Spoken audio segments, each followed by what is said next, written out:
주님 감사합니다. 오늘 또 저희를 같이 불러주시고 주님의 교회들에 관한 이 계시의 말씀들을 함께 나눌 수 있도록 은혜를 베풀어 주셔서 감사를 드립니다.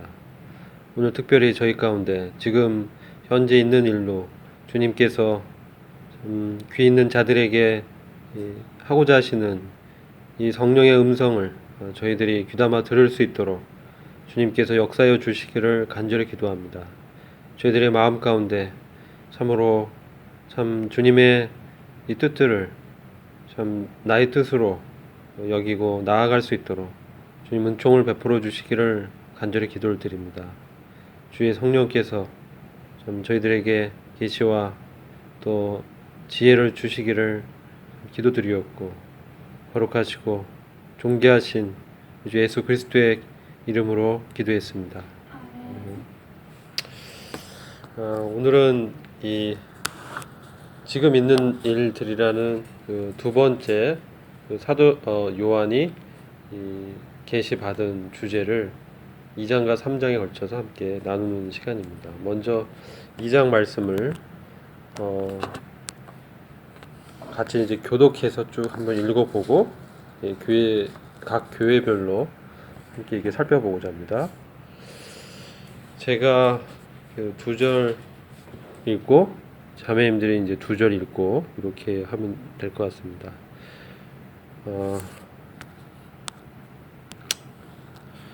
에베소 교회 사자에게 편지하기를 오른손에 7뼈를 붙잡고 7 금 촛대 사이에 다니시는 이가 가라사대 내가 내 행위와 수고와 내 인내를 알고 또 악한 자들을 용납치 아니한 것과 자칭 사도라 하되 아닌 자들을 시험하여 그 거짓된 것을 내가 드러낸 것과 또 내가 참고 내 이름을 위하여 견디고 게으르지 아니한 것을 아노라.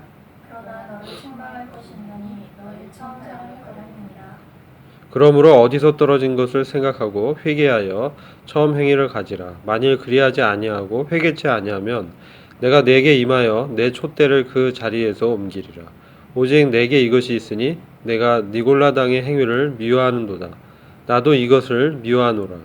귀 있는 자는 성령의 교회들에게 하시는 말씀을 들을지어다. 귀 있는 그에게는 내가 하나님의 낙원에 있는 생명나무의 열매를 주어 먹게 하리라. 거기다 교회의 사자에게 편지하며 처음이요 메시교 어저께와 살아가시니가 이르시되 내가 내 환난과 궁핍을 아노니 실상은 내가 부요한 자니라. 자칭 유대인이라 하는 자들의 회방도 아노니 실상은 유대인이 아니요 사단의 회라. 내가 장차 받을 고난을 두려워 말라. 볼지어다 마귀가 장차 너희 가운데서 몇 사람을 옥에 던져 시험을 받게 하리니 너희가 10일 동안 환난을 받으리라. 내가 죽도록 충성하라. 그리하면 내가 생명의 면류관을 내게 주리라. 귀 있는 자는 성령의 교회들에게 하시는 말씀을 들을지어다. 귀 있는 자는 둘째 사망의 해를 받지 아니하리라. 거가모 교회의 사자에게 편지하라. 사후에 달성검을 받으시니까 이르시되 13절 내가 어디 사는 것을 내가 아노니 거기는 사단의 위가 있는 데라. 내가 내 이름을 굳게 잡아서 내 충성된 증인 안디바가 너희 가운데 곧 사단에 거하는 곳에서 죽임을 당할 때에도 나를 믿는 믿음을 저버리지 아니하였도다. 그러나 내게 두어 가지 책망할 것이 있나니 거기 내게 발람의 교훈을 지키는 자들이 있도다. 발람이 발락을 가르쳐 이스라엘 앞에 올무를 놓아 우상의 제물을 먹게 하였고 또 행음하게 하였느니라. 이와 같이 내게도 니골라당의 교훈을 지키는 자들이 있으라. 그러므로 회개하라. 그리하지 아니하면 내가 내게 속히 가서 내 입에 검으로 그들과 싸우리라. 귀 있는 자는 성령이 교회들에게 하시는 말씀을 들을지어다. 이기는 그에게는 내가 감추었던 만나를 주고 또 흰 돌을 줄 터인데 그 돌 위에 새 이름을 기록한 것이 있나니 받는 자 밖에는 그 이름을 알 사람이 없느니라. 두아디라 교회 사자에게 편지하기를 그 눈이 불꽃 같고 그 발이 빛난 주석과 같은 하나님의 아들이 가라사대 내가 내 사업과 사랑과 믿음과 성민과 인내를 아노니 내 나중이가 처음 것보다 많도다. 그러나 내게 책망할 일이 있노라. 자칭 선지자라 하는 여자 이세벨을 내가 윙갑함이니 그가 내 종들을 가르쳐 깨어 행하게 하고 우상의 제물을 먹게 하는도다. 또 내가 그에게 회개할 기회를 주었으되 그 음행을 회개하고자 아니하는도다. 볼지어다 내가 그를 침상에 던질 터이요 또 그로 더불어 간음하는 자들도 만일 그의 행위를 회개치 아니하면 큰 환난 가운데 던지고 또 내가 사망으로 그의 자녀를 죽이리니 모든 교회가 나는 사람의 뜻과 마음을 살피는 자인 줄 알지라. 내가 너희 각 사람의 행위대로 갚아주리라.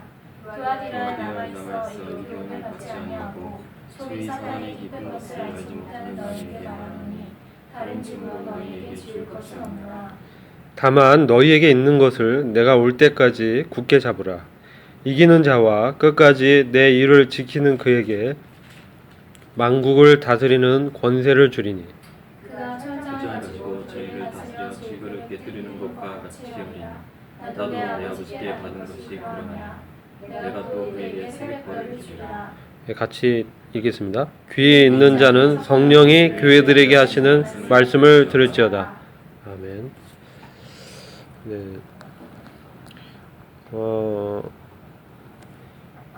1절 보시면요. 이제 에베소 교회 사자에게 이제 편지하기를 이렇게 말씀하시는데 우리가 이제 요한계시록 2장과 3장을 보실 때 똑같은 그 말씀의 양식을 갖고 있습니다. 그것은 먼저 주님이 어떤 분인지 이것을 조명해 줍니다. 그래서 이 교회의 어떤 특정한 영적인 상태에 따라 주님의 모습이 각각 다른 모습으로 나타납니다. 지금은 이제 에베소 교회의 영적 상태를 이제 저희가 보게 될 텐데, 주님의 모습이 이와 같이 오른손에 7뼈를 붙잡고 7금 촛대 사이에 다니시는 이로 나타나고, 또 이제 각 교회에게 말씀하시는 때 주님의 이 형용이 다 이렇게 다른 어떤 모습을 보여주고 있습니다.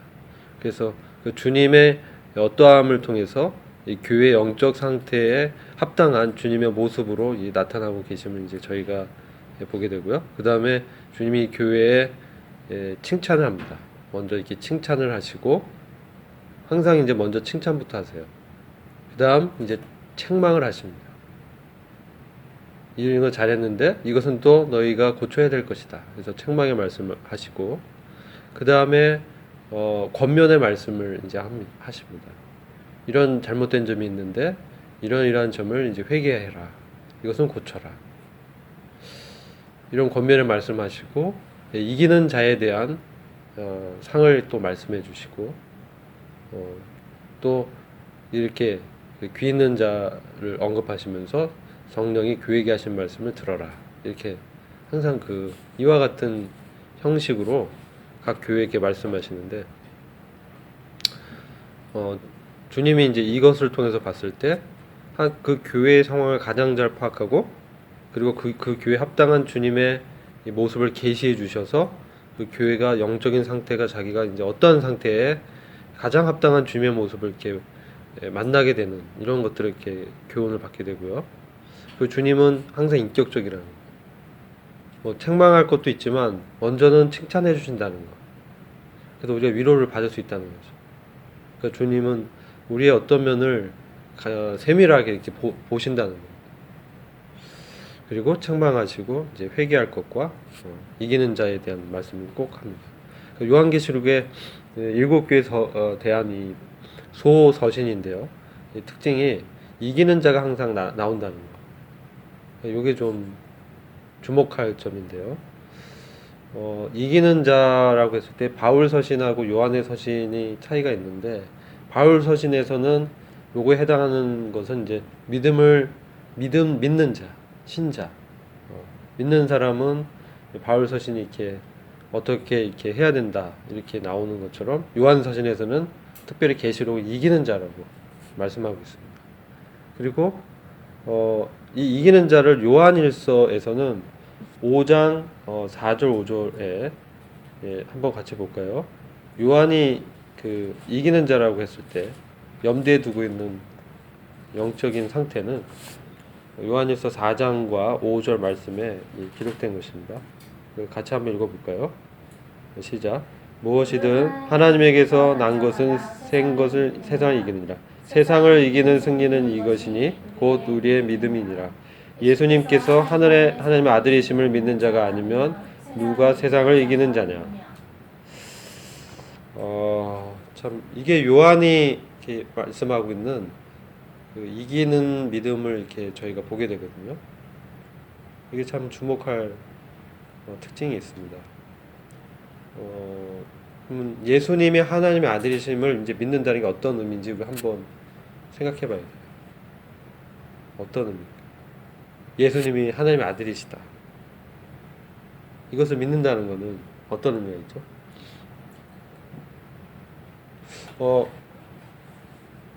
예수님께서 하나님의 아들로 이렇게 입증된 것은 어떤 사건 때문에 입증이 됐죠? 이 사건이 없었으면 예수님이 하나님의 아들이라는 걸 알 수 없었는데 이 사건을 통해서 예수님이 하나님의 아들이라는 것을 분명하게 이렇게 보여준 사건이 있습니다. 보여준 어떤 기적이 있었어요. 어떤 걸까요? 십자가인데 그 부활이죠. 십자가에서 죽었는데 예수님이 무덤에서 죽은 자 가운데서 부활하셨다는 거예요. 그러니까 하나님의 아들이심을 부활하심으로 능력으로 입증하셨다. 이 말씀이 있지 않습니까? 그래서 요한은 그 예수님의 부활을 이렇게 본, 또 죽음을 옆에서 지켜본 제자로서 예수님 정말 하나님의 아들이시다. 이것을 이제 보게 되는 사람이죠. 이게 세상을 이기는 승리라는 거예요. 세상은 그러면 이 부분을 믿지 않는 거죠. 예수님의 하나님의 아들이심을 믿지 않는 것이고 예수님이 죽은 자 가운데서 살아났다는 것을 믿지 않는 거예요. 그것은 거짓말이다. 그건 사람들이 지어놓은 신화와 같은 얘기다. 실제로 믿지 않습니다. 어떻게 죽은 자가 다시 살아났냐? 믿지 않는 거죠. 그것은 하나님의 존재를 안다 할지라도 정말 이 부활의 능력으로 이 역사하는 하나님을 믿지 않는다는 것. 이 부활이 참 우리의 그 믿음의 핵심이라는 것을 이렇게 알 수가 있죠. 그런 자만이 이 세상을 이기는 믿음을 갖고 있다는 겁니다. 그러니까 세상을 이겼다라고 했어요. 우리 이 믿음을 가진 것 자체가 세상을 이긴 것이라는 거예요. 세상은 이것을 믿지 않기 때문에.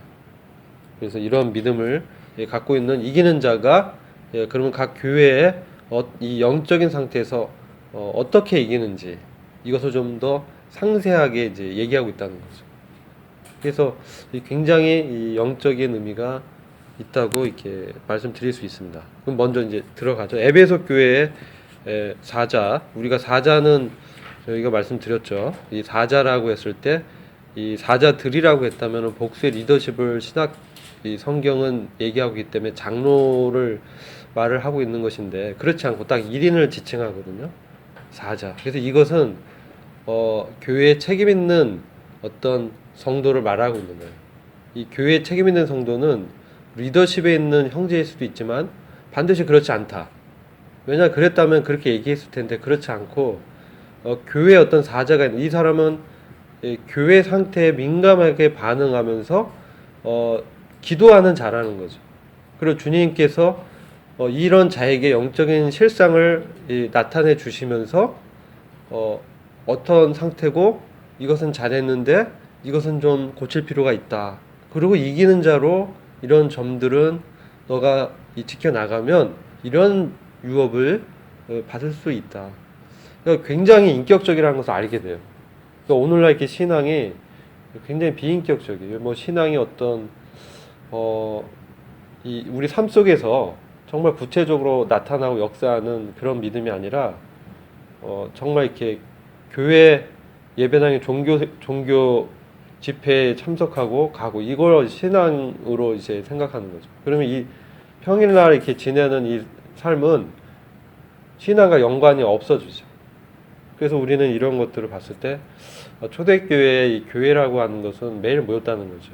그들은 매일 만나서 교제하고 떡을 떼고 기도하고 주님을 경배하면서 말씀을 사도의 가르침을 같이 나누고 교제했다는 거. 그래서 이런 것들을 봤을 때 우리의 이 이기는 자의 믿음은 날마다 주님과 교제하고 성도들과 교제한다는 거, 기도한다는 거죠. 이런 점들을 이렇게 알 수가 있고요. 그리고 주님의 여러 다양한 모습을 보게 됩니다. 여기서는 주님이 1장에 나타난 그 모습이죠. 오른손에 7별을 붙잡고 있는 모습.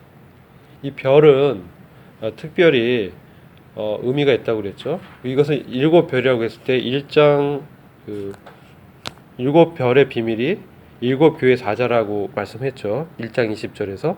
그래서 7교회 사자, 그 교회에 책임 있는 성도를 오른손에 붙들고 있다는 거죠. 오른손은 권능의 손이고, 그래서 주님께서 그들을 붙들고 있다는 거죠. 그래서 주님은 교회, 지금 7금초된 교회, 7교회거든요. 이 교회 사이를 운행하시는 교회 머리로서 또 대제사장으로 운행하시는 그런 분으로 나타나고 있다는 거예요. 특별히 이 권능의 손으로 교회의 7별, 즉 사자를 붙들고 있는 그런 주님으로 나타나고 있다는 겁니다. 그리고 에베소 교회의 잘한 점을 이게 칭찬해 주시죠. 2절 보시면 잘한 점이 어떤 거를 몇 개를 이렇게 말씀합니다. 영국 형제님, 2절에서 잘한 점이 어떤 게 있죠? 2절 3절에 보면 수고, 그다음에 인내, 인내, 그리고 악한 자를 용납지 아니한 거, 그리고 거짓 된 것을 드러낸 것, 거짓 사도를 밝혀낸 거, 네, 그렇죠? 또 게으르지 아니한 것, 견디고, 견디고 게으르지 않은 그러니까 에베소 교회는 우리가 이제 잘 알고 있죠. 에베소 교회는 이제 아마도 바울의 그 전도여행 가운데 복음을 듣고 이제 구원받은 이 지체들이 모였던 것으로 이제 보여지고요. 그래서 에베소서가 있지 않습니까? 에베소서. 그 에베소 교회라는 거죠. 그리고 바울의 제자인 디모데가 사역을 했고요. 또 사도 요한이 밤모섬에서 나중에 이제 유배에서 풀려나서 에베소로 가서 에베소 교회를 장로를 했다라는 어떤 전승이 있습니다. 그래서 에베소 교회는 굉장히 영적으로 탁월한 어떤 가르침과 또 그 목회를 경험했고 또 그 사랑의 사도인 또 요한을 통해서 목양의 어떤 그 혜택을 이제 받았죠. 그래서 굉장히 잘한 점이 많았습니다. 행위도 있었고 수고도 했고 인내하는 것도 알았고 그리고 교리적으로도 거짓 사도를 밝혀냈었고 주님의 이름을 위해서 견디고 부지런했어요. 굉장히 어떻게 보면 모범적인 교회죠. 굉장히 잘한 점이 있습니다. 근데도 부족한 점이 있습니다. 책망할 것이 있는 거죠. 그러니까 아무리 그렇게 뛰어난 그 리더십이 있었다 할지라도 부족한 점이 있다는 거, 이런 것을 이제 보게 되죠. 그것은 4절에 나타납니다. 이건 굉장히 심각한 이 문제를 이렇게 보게 되는데요. 어떤 문제죠? 은혜자매님, 이 교회 첫사랑을 버린 거, 이게 처음 사랑을 버렸다라는 거, 이게 굉장히 이 교회로서는 심각한 문제라고 이렇게 보여지는 겁니다. 근데 처음 사랑을 버렸음에도 불구하고 이런 일들을 할 수 있다는 거, 이것도 놀랍죠. 이런 걸 보게 되는데, 그래서 사역적인 측면과 이 관계적인 측면이 일치해야 되는데 일치하지 못하고, 이 사역은 참 잘했어요. 근데 이 주님과 관계에서 실패했습니다. 이 교회가. 이게 문제인 것이죠. 그래서 첫사랑, 유형님, 첫사랑을 이라는 게 어떤 걸까요? 요즘 그 친난난 자매님과 이 결혼을 준비한 그 지금 첫사랑, 이 처음 사랑에 대해서 많이 생각하실 텐데, 여기 이제 주님의 첫사랑이죠. 주님에 대한 첫사랑. 어떻습니까? 주님 처음 만났을 때 그 사랑이 지금하고 비교해 봤을 때 어떻던가요? 처음과 지금 많이 식어지죠. 식어져 있죠. 네. 아, 맞습니다. 이게 참 우리가 처음에 구원받았을 때 정말 이 세상의 모든 것을 얻었었던 것처럼 기뻤죠. 맨날 그때는 정말 뭔가에 홀린 것처럼 뭐 어떤 분들은 하늘을 붕붕 떠 다니는 것 같았다. 뭐 그런 분도 있고 어떤 분들은 막 너무 기뻐가지고 막 그 전도하고 만난 사람마다 붙잡고 막 전도하고 복음을 전하고 막 굉장히 뜨거웠죠. 근데 이제 세월이 지나면서 이제 교회 사역은 하는데 주님의 이 첫사랑은 지금 버려버린 거예요. 이게 지금 이 상태가 너의 처음 사랑을 버렸느니라. 그래서 참 이런 것은 참을 주님이 그 다음 말씀 봤을 때 굉장히 심각한 것을 보게 돼요. 5절 보시면 어디서 떨어진 것을 생각하고 회개하여 처음 행위를 가지라. 만일 그리하지 아니하고 회개치 아니하면 내가 너에게 임해서 네 촛대를 그 자리에서 옮기리라. 얼마나 이게 너무나 두려운 말씀 아닙니까? 교회의 촛대를 옮겨버린다는 거예요. 그러니까 교회가 마땅히 이제 가장 중요하게 생각해야 될 것은 사역보다는 뭡니까? 주님과의 관계라는 거죠. 그러니까 주님과의 관계가 멀어지면서까지 사역을 했을 때 우리는 교회로서 사실상 그 자리에서 옮겨질 수 있다는 겁니다. 이 촛대는 이렇게 빛을 이렇게 이 등대죠. 그래서 그 기름을 이렇게 담고 심지가 있고, 그래서 빛을 이렇게 비추는 역할 하잖아요. 세상에서 이 교회의 역할이 어떤가? 어두움을 비추는 빛이라는 거죠. 교회는 이 세상 영적 어둠 가운데 있습니다. 이 세상은 주님의 부활을 믿지 않는 거죠. 그리고 이제 영적으로 이제 우리가 구원받았다 해도 주님과 관계가 안 좋아지면 영적으로 어두워집니다. 그럼 어떻게 되냐면 분노가 일어납니다. 사소한 일에도 화가 납니다. 그리고 마음이 딱딱해지면서 육신이 막 일어나는데 굉장히 이렇게 강팍해집니다. 주님과의 관계가 이렇게 멀어지게 됐을 때. 그래서 일은 할 수 있는데 마르다처럼 되는 거예요. 막 동생을 용납지 못하는 거예요. 정말 동생을 사랑했으면 그 넘치는 사랑으로 주님과의 그 처음 사랑이 있다면 동생이 주님의 발밑에서 말씀 듣고 있는데 판단하지 않았을 거 아닙니까? 그리고 자기는 그래 그러면서 주님의 사랑을 기억하면서 감당하는 거죠. 근데 그 관계가 어그러지니까 이건 내 육신으로 이제 일을 하게 되는 거죠. 내 힘으로 이제 하다 보니까 못 참는 거죠. 쓴뿌리가 일어나고. 그래서 이렇게 수고하고 인내한 거 아는데 정말 중요한 거는 주님과의 첫사랑을 지키는 거죠. 마리아는 지금 주님과의 첫사랑을 누리고 있죠. 그죠? 발밑에서 누리고 있었어. 그러니까 이게 좋은 것이라는 겁니다. 그러니까 그렇다고 뭐 사역을 하지 말라는 건 아닌데 균형이 있어야 돼요. 그래서 균형이 있죠. 우선순위는 주님과의 첫사랑의 관계를 유지하는 것이 이 촛대로서 자리를 지키는 것이라는 거죠. 그게 가장 우리는 복음의 핵심적인 거고 우선순위라는 걸 이렇게 알게 돼요. 주님과 관계, 복음에 합당한 삶은 주님과 관계가 항상 유지해야 되고 그분의 사랑을 이렇게 우리가 기억해야 되는 거예요. 그래서 복음에 나타난 주님의 사랑. 그래서 저는 이제 저의 이 죄성을 볼 때마다 주님이 얼마나 나를 사랑했는가. 이와 같은 죄인을 받아주신 주님의 사랑을 기억하게 되면 처음에 이제 쓴뿌리가 일어나도 그래도 나보다 낫다.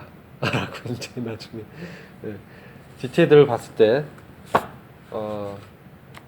우리가 생각하는 어떤 기대와 수준이 이제 안 되면은 인간적으로 보고 내 기준으로 판단하면 쓴뿌리가 날 수 있어요. 이제 여기 교사들이 있잖아요. 그래서 교사들이 학생들을 가르칠 때 이게 참 인간적으로 봤을 때는 참 안타깝잖아요. 근데 주님이 나를 바라봤을 때 어떨까? 마찬가지라 생각이 많이 들어요. 주님이 나를 보실 때 얼마나 이렇게 부족한 게 많을까? 그런데도 주님은 우리를 이렇게 기다려 주시고 먼저 칭찬해 주신다는 거. 그래서 우리가 다시 돌이켜서 이 처음 사랑을 지키는 것을 주님 원한다는 거죠. 특별히 에베소 교회 그런 탁월한 교회고 교회 진리를 계시했던 그리스도와 연합이 무엇이고 얼마나 놀랍습니까? 교회 진리가. 에베소 교회는 바울이 교회 진리를 계시했던 교회거든요. 그런데 이렇게 주님과 첫사랑, 복음에 나타난 첫사랑을 이렇게 놓쳤을 때는 결국은 이 배도, 떨어진 것은 배도입니다. 2장 5절 배도 떨어졌다. 어디서 떨어져 나갔느냐? 주님과 관계에서 뭔가 떨어진 부분이 있는 거예요. 이렇게 우리가 막 전선이 붙어서 붙어 있을 때 전력을 공급받잖아요. 가지가 포도나무에 접붙여 있었을 때 그 수액을 공급받아서 열매를 맺잖아요. 어딘가가 잘못되어 있다는 거예요. 그것을 생각하라는 거예요. 내가 어디서 뭐가 문제지? 이게 어떻게 알 수 있습니까? 주님이 알려주신다는 거예요. 저도 이번에 그 일을 겪으면서 주님이 내가 어떤 부분에 떨어져 있다는 것을 보여주셨어요. 그것을 이제 보여주시고 그걸 못 깨달을 땐 징계가 옵니다. 어려운 가운데 하면서 주님이 이제 왜? 그게 더 중요하니까. 주님으로서는 그게 더 중요하기 때문에. 내 사랑하는 자가 외도하고 있다. 이거 못 참을 일이죠. 또 징계하는 거죠. 다시 돌이켜 오게. 이게 왜냐면 이렇게 가서 잘 되면 좋은데 이거 항상 왜냐면 주님이 최선이기 때문에 이건 잘 될 수가 없죠. 주님만이 최선이기 때문에. 그래서 주님으로 떨어진 거는 이것은 참 안타까운 일이죠. 결국 에베소 교회는 사라져 버립니다. 없어져 버려요. 이게 참 우리가 이거를 알아야 됩니다. 그리고 6절에 또 중요한 교훈이 있는데 니골라당의 행위를 미워했다라고 나와요. 그러니까 이것은 에베소 교회 참 잘한 거예요. 나도 미워한다. 니골라당의 행위가 뭐길래 주님도 미워한다. 주님이 다른 성경은 증오한다 이렇게 하고 있어요. 증오한다. I hate. 이게 굉장히 심각한 말이에요. I hate. 나 너 증오해 그거. 근데 너도 그것을 증오했는데 이거 잘한 거야. 너 그건 나랑 통했어. 이거 지금 얘기하는 거예요. 참 놀라운 화포. 주님은 야 너 이거 칭찬하고 야 근데 이건 너 잘못했어. 근데 이거는 나도 너하고 같아. 지금 이렇게 하시는 거예요. 근데 그게 뭐냐면 니골라당의 행위. 니골라는 뭐냐면은 어떤 전승에 하면 7 집사들 중에 한 명이었다. 니골라 그 사람이다. 이런 분도 있고요. 또 어떤 분은 이런 분도 있어요. 이 니골라라는 말에 이 니골라란 분이 굉장히 은사적으로 탁월해서 감사합니다.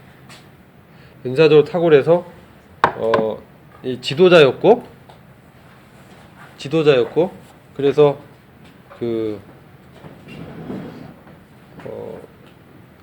뛰어난 분이다. 근데 이 사람을 주변으로 해서 당이 생겼다는 거예요. 그런데 이 당을 지어서 이 니골라당인 것과 니골라당이 아닌 사람들과 이 구분을 줬다는 거죠. 니골라 뜻이 뭐냐? 백성을 이기다, 우세하다 이런 뜻이에요. 그래서 이것은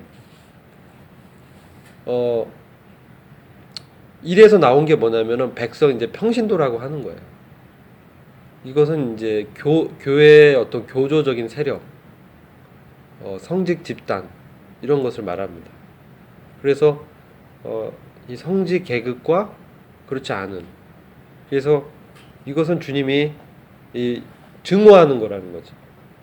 그래서 나를 통해서만 하나님의 계시를 받을 수 있다라든지 내 뜻 곧 하나님의 뜻이다. 이런 게 이제 주님은 미워하고 증오하고 있다는 거죠. 근데 에베소 교회는 이것을 이제 잘 했다라는 거죠. 네, 이거 좀 교훈이 되죠.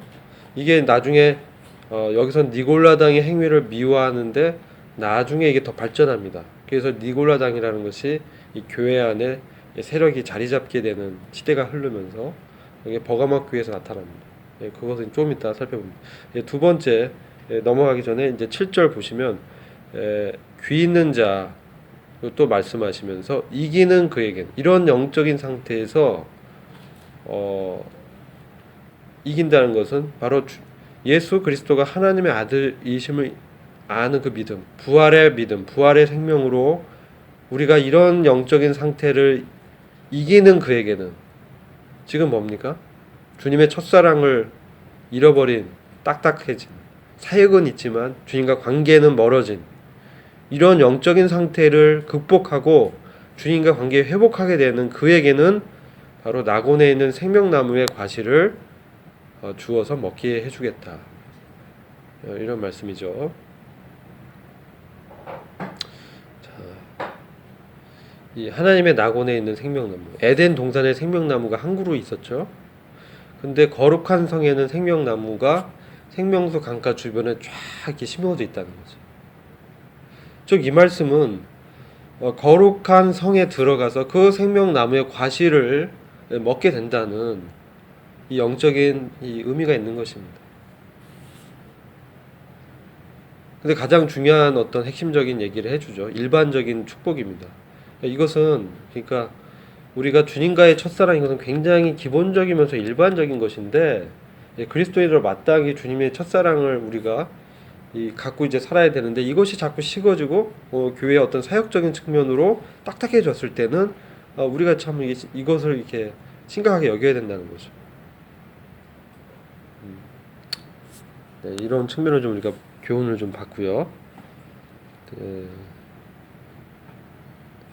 그래서 이거는 가장 먼저 언급하고 있다는 거예요. 탁월한 교회였지만 에베소 교회는 여기서 실패했다는 거. 그래서 주님이 그것을 회복하기 원하는 주님의 메시지를 이렇게 보게 되죠. 두 번째 이제 교회로 서머나 교회가 나옵니다. 이 일곱 교회는요 시대적으로 교회사를 또 보게 돼요. 이 초대교회 당시가 에베소, 이제 서머나, 버가모까지가 이제 초기 교회 상태입니다. 초기 교회. 서머나 교회 이렇게 보면 주님이 어떤 모습으로 나타납니까? 윤영재님. 서머나 교회 주님 어떤 모습이죠?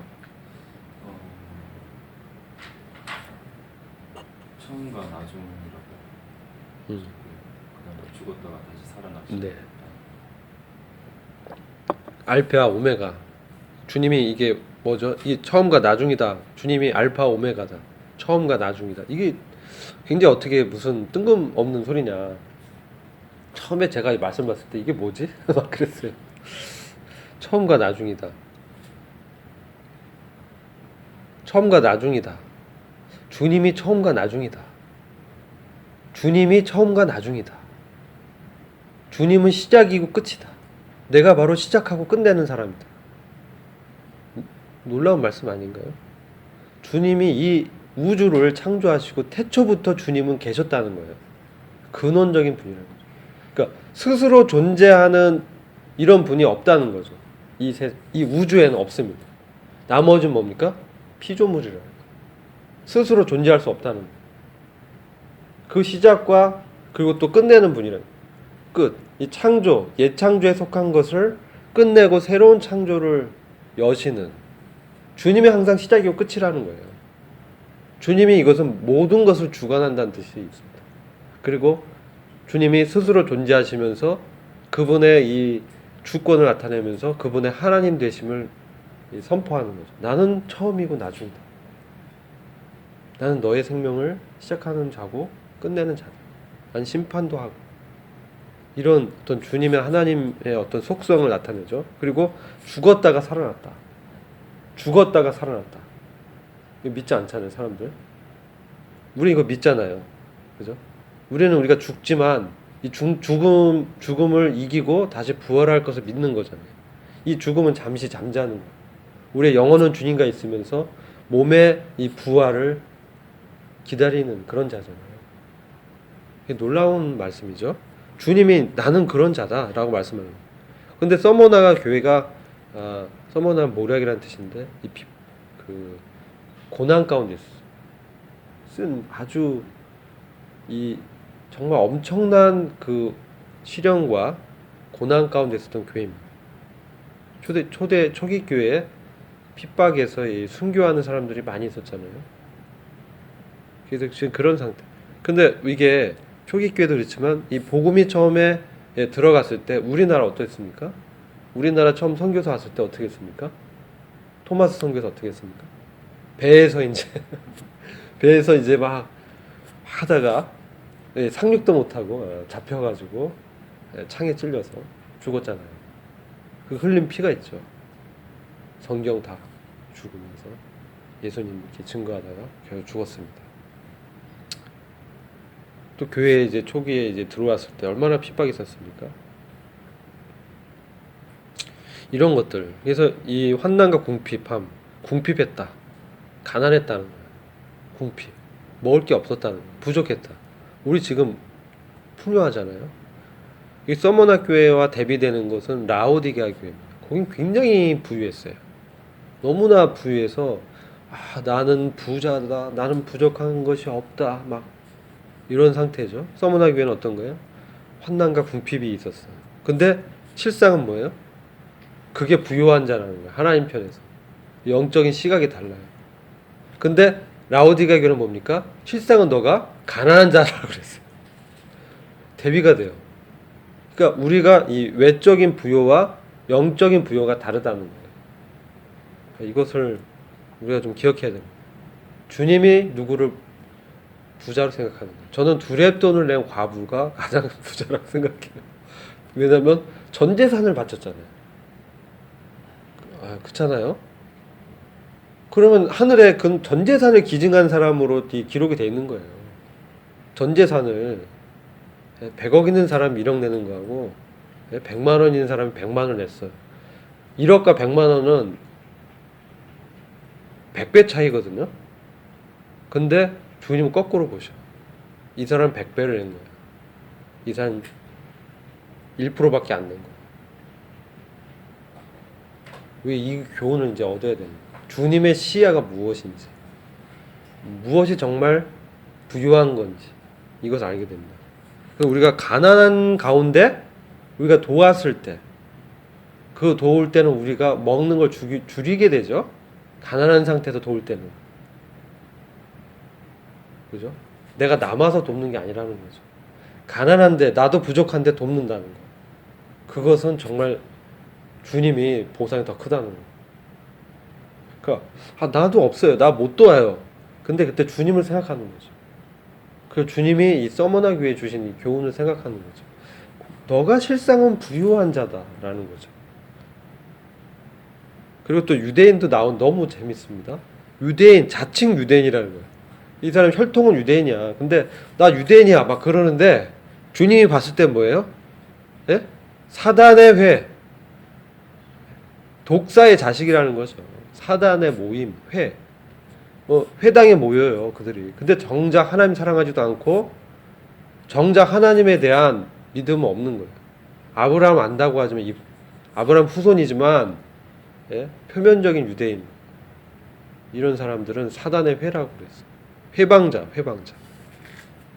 방해의 복음을 더.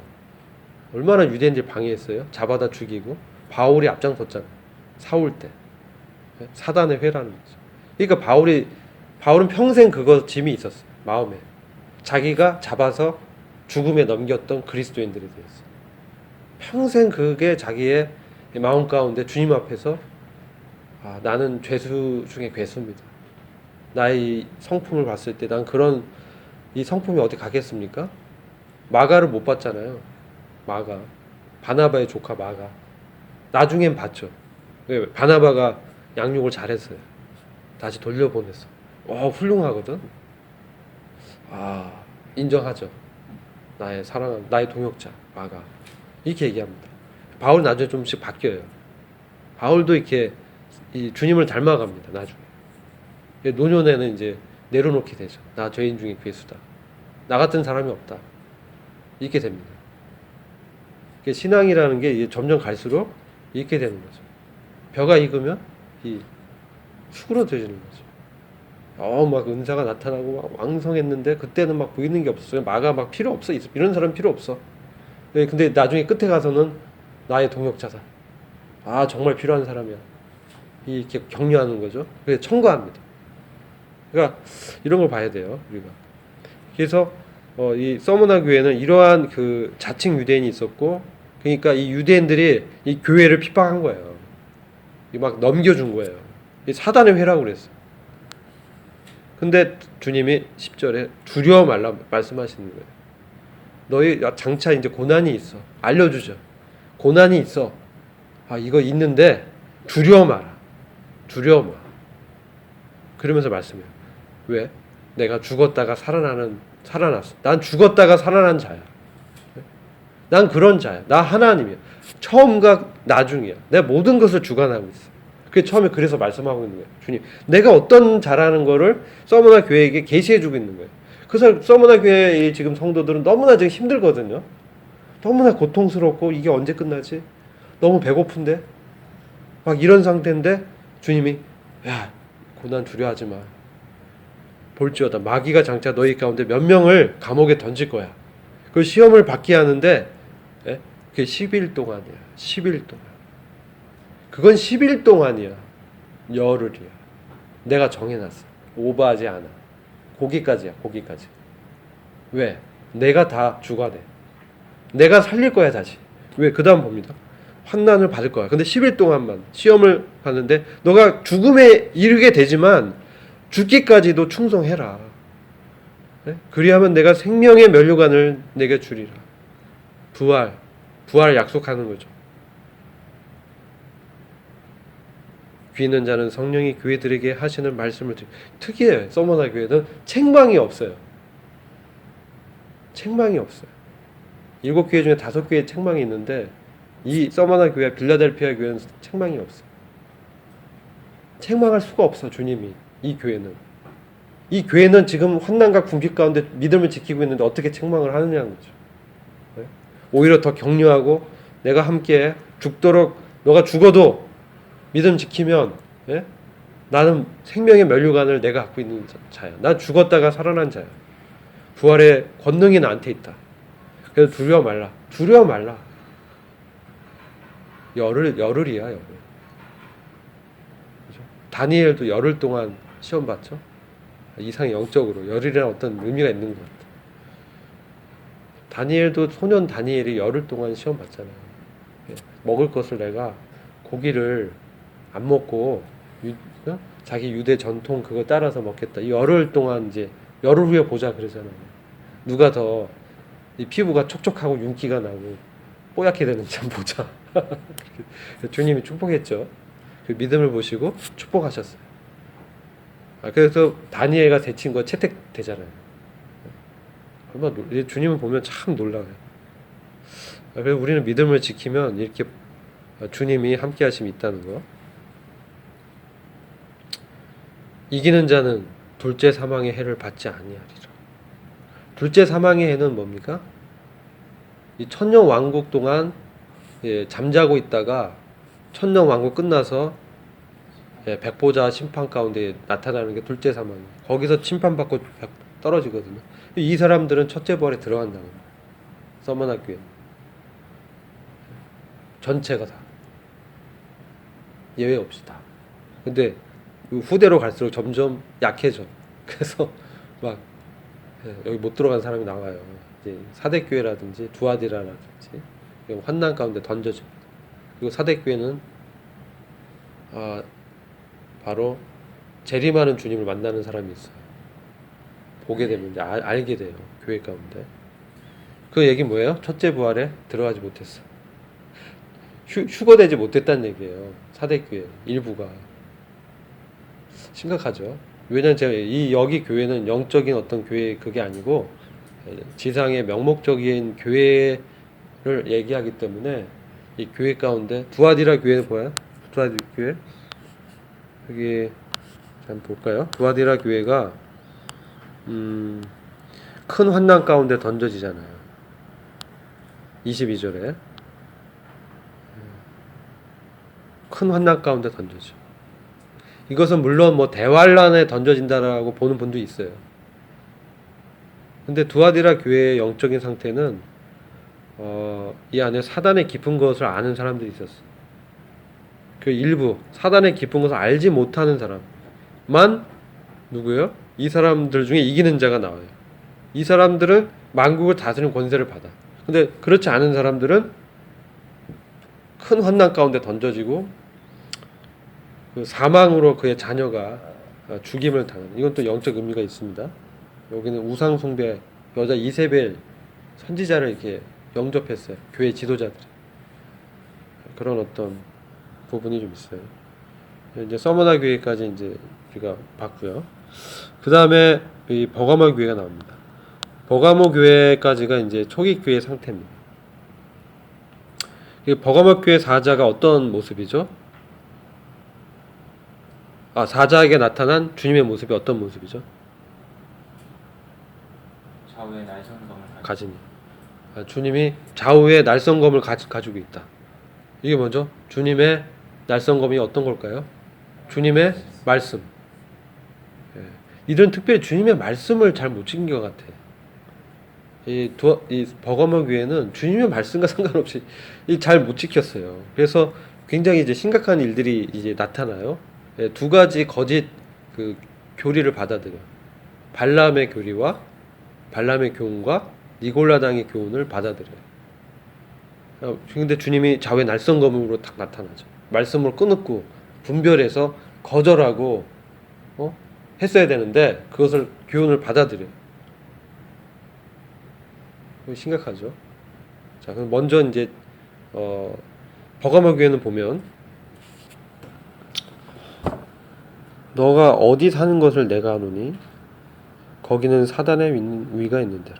이 버가모 교회 지역에 사단의 위가 있었습니다. 사단의 위, 사단의 자리가 있었다. 사단의 권위가 있었다. 이게 뭐냐면 역사적으로 황제 숭배가 있었다는, 황제를 신으로 숭배하는 그러한 이방의 문화가 이 버가모 지역에 있었고, 버가모 교회에도 이런 그 위협이 있었다는 거죠. 근데 버가모 교회 잘한 점이 있어요. 먼저 칭찬해줘. 내가 내 이름을 굳게 잡아서, 주님의 이름을 굳게 잡아서 내 충성된 증인 안디바가 너희 가운데 그 사단에 거하는 곳에서 죽임을 당할 때에도 나를 믿는 믿음을 저버리지 아니하였다. 안디바가 이제 아마 그 교회에 책임 있는 정도였던 것 같아요. 근데 이 안디바를 죽였어요. 다 보는 앞에서. 어떻게 죽였냐? 전승은 안디바를 놋새로 만든 송아지, 소를 만들어서 그 안에 물을 넣어서 끓여서 거기에서 삶아서 죽였다고. 그 안에 넣어서. 근데 그 죽어가는 것을 봤을 때도 믿음을 저버리지 않았다 라는 거죠. 왜 죽임당하냐? 바로 황제를 신으로 숭배하라는 것에 저항했다는 거죠. 그것을 받지 않았죠. 그래서 믿음을 지켰습니다. 놀랍죠. 근데도 책망할 것이 있다. 근데 두어 가지 있다고 말씀해요. 이렇게 믿음을 저버리지 않았는데 두어 가지 내가 더 좀 책망할 것은 있다. 그것은 발람의 교훈을 지키는 자들이 있다. 그리고 15절에 니골라당의 교훈을 지키는 자들도 있다. 그러니까 주님이 말씀을 검으로 계시되고 있는 거예요. 이들은 말씀에 그것을 영적 분별을 잘 못했다는 거예요. 그것을 잘 분별해서 막았어야 되는데 발람의 교훈을 지켰어요. 이게 발람의 교훈은 뭡니까? 은혜자님, 발람의 교훈이 뭘까요? 발람의 교훈.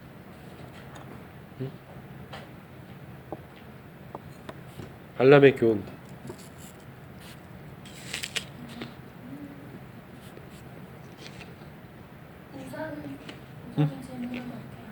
응?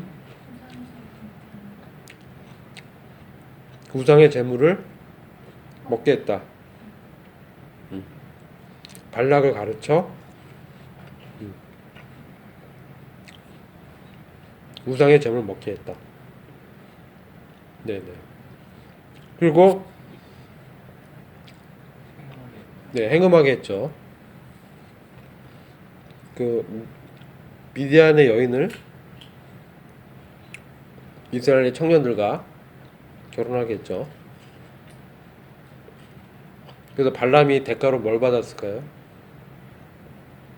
네? 죽었어요. 죽었죠. 예후가 죽이는 거예요? 비너스. 비너스? 비너스 아니. 이것이 여호수아. 여호수아? 여호수아가 죽잖아요. 나중에 이제 죽임을 당합니다. 발람은 거짓 하나님의 계시를 받았는데 선지자의 반열에 있던 사람이었는데 이 사람이 이 재물을 탐했어요. 이 세상에서 좀 잘 살고 싶었어. 너무 배고프거든요.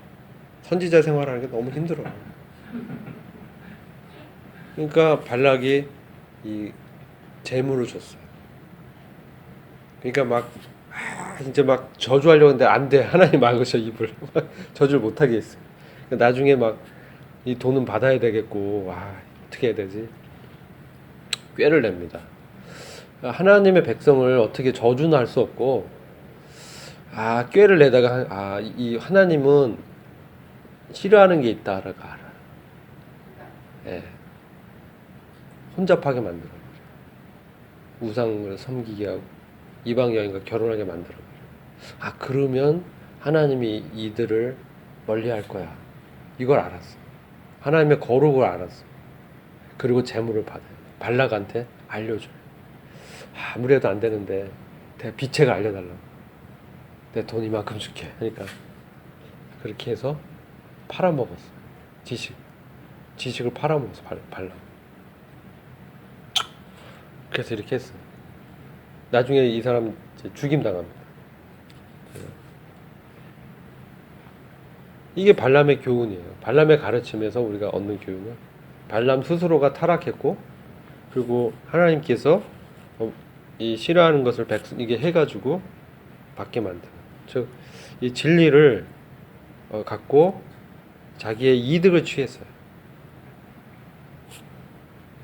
이걸 경계해야 됩니다. 말씀의 검으로 잘랐어야 되는데 오히려 자기가 베어진 거죠. 자기가 베어졌어요.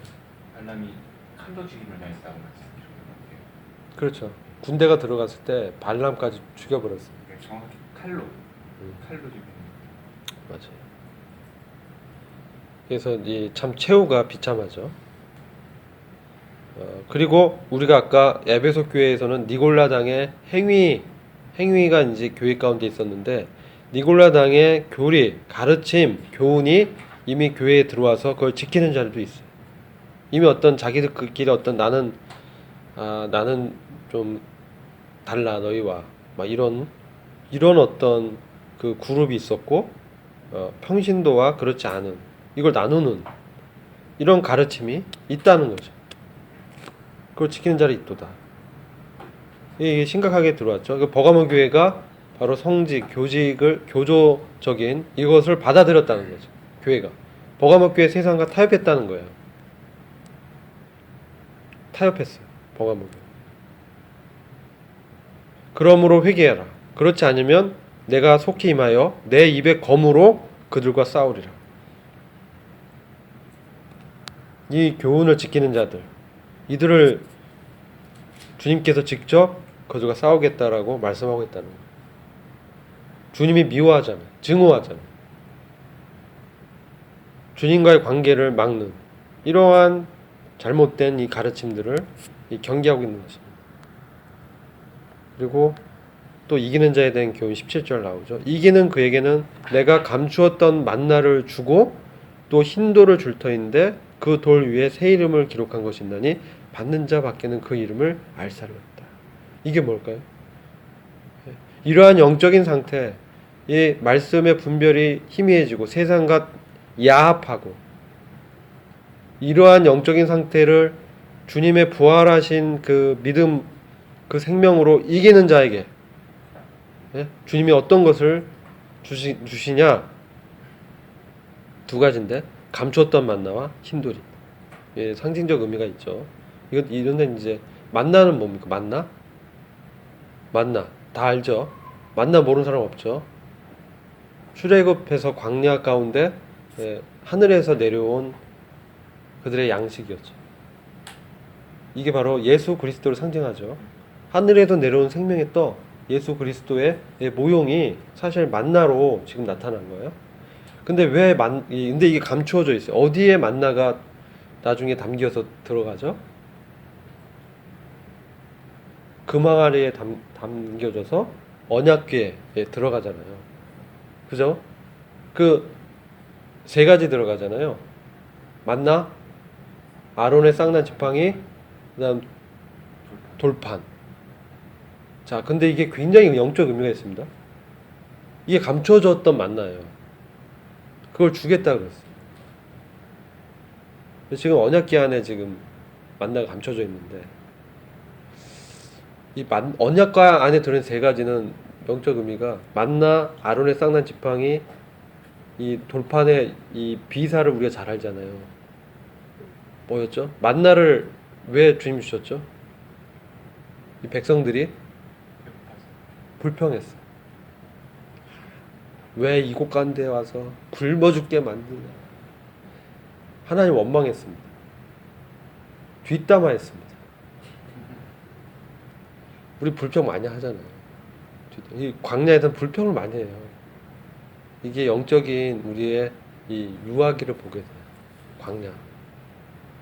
육신이 나타나는 삶. 제 신앙생활 돌이켜보면은 뒷담화를 많이 했던 것 같아요, 처음에.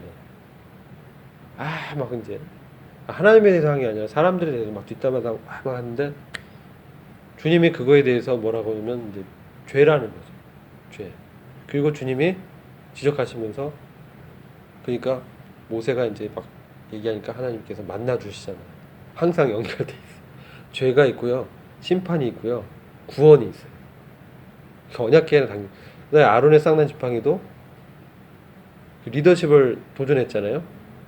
그러니까 부활의 생명이 아론의 쌍난 지팡이에서 나타났어. 그랬잖아요. 12지파에서 다 지팡이를 다는데 아론의 지팡이에서 싹이 나고 꽃이 피잖아요. 살구꽃인가요? 이게 뭐예요? 생명이 있다는 거예요. 하나님과 연결돼 있다는 거죠. 이 도전적인 그 뒤에 있는 하나님의 이 권위를 대적했죠. 죄가 있었고 심판이 있었고 구원이 있게 나타나는 거죠. 돌판도 똑같아요. 막 송아지 막 춤추고 섬겼잖아요. 그때 주님이 이제 돌판을 모세에게 줬지만 모세가 깨트리잖아요.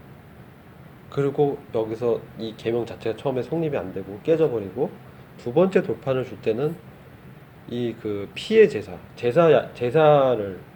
제정하시잖아요. 죄를 속하는 제사를 제정합니다. 그리고 돌판을 주신다는 거죠.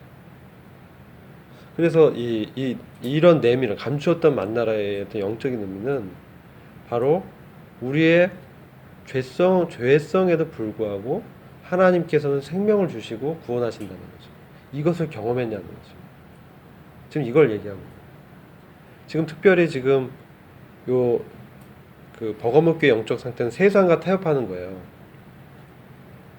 그리고 이 시대적으로 콘스탄티누스 대제의 밀라노 칙령 이후에 이 교회가 지하에서 이제 지상으로 나오는 그런 시기에서 세상의 문물을 받아들이면서 가치가 이렇게 들어왔죠. 그래서 이 교회가 이렇게 양성화됩니다. 근데 그러다 보니까 막 니골라당의 교훈도 들어오고 발람의 성직제 이런 게 들어온 거예요. 그리고 또 재물을 이렇게 받아들이고 타락한 거죠. 리더십에 타락한 거. 이게 이제 나타나는. 이런 상태에서 귀 있는 자가 뭘 어떻게 해야 돼? 이런 죄 가운데서 감춰진 만나를 이렇게 받는다. 여기서 믿음을 지킨 자에게는 바로 주님과 그 생명의 어떤 교제를 나눌 수 있다는 거예요. 이런 것을 이 믿음 지킨 자들에게는 그런 상태에서 나를 깨끗이 하고 여기에서 말씀의 검으로 이렇게 분별해내고 자기 그 세상과 물들지 않도록 자기를 지키는 자들에게는 감췄던 만나를 준다. 그 주님과 깊은 교제를 알게 해주겠다는 거. 네? 이거 우리가 이제 알아야 되는 거죠. 지금 얼마나 야합합니까 교회들이? 네? 그럼 우리는 믿음 지키죠. 그랬을 때 주님이 우리 가운데 더 깊은 주님의 진리를 보여주시고 생명을 주님이 어떤 생명의 떡이라는 것을 알려주시고 사실 주님이 주신 생명의 떡을 믿음으로 취했을 때 주님이 우리의 양식이 되어주신 것을 우리가 알 수 있다는 거죠. 세상과 짝해서 우리가 사는 게 아니라 주님과의 관계에서 산다는 거죠. 힌돌은 여러 가지 해석이 있지만 저는 이제 힌돌은 뭐 우린과 둠님을 이제 상징하는 그런 힌돌이다. 판결석이다라고 보는 분도 있지만 그래서 힌돌은 이 우리를 죄인들과 구분하고 성별된 자로 인정해 주신 주님의 판단이다. 이렇게 볼 수도 있고요. 힌돌 위에 또 새 이름이 새겨지기 때문에 이것은 주님께 받아들여진 영접된 이런 어떤 의미가 있다. 그래서 주님의 나라에서 그가 얻을 그런 명예로운 이름을 그들이 받게 된다는 거죠. 세상에서 타협하지 않고 주님이 주신 믿음을 지켰을 때 그러한 상을 주신다라는 것을 말씀해 주시고 있다고 이렇게 분별을 하게 됩니다. 그리고 그 받는 자밖에는 그 이름을 알 사람이 없다. 주님과 나만 알 수 있다는 거죠. 오늘 여기까지 하고요. 그 다음에 그 나머지 18절부터 29절까지는 그 다음 주에 추석인데 어떠세요? 추석인데 내려가시나요? 내려가십니까? 좀 내려가십니까? 내려가십니까? 안 내려가십니까? 내려가십니까? 안 내려가십니까? 그러면 어떻게 할까요? 윤영구 형제님 내려가시는데 네?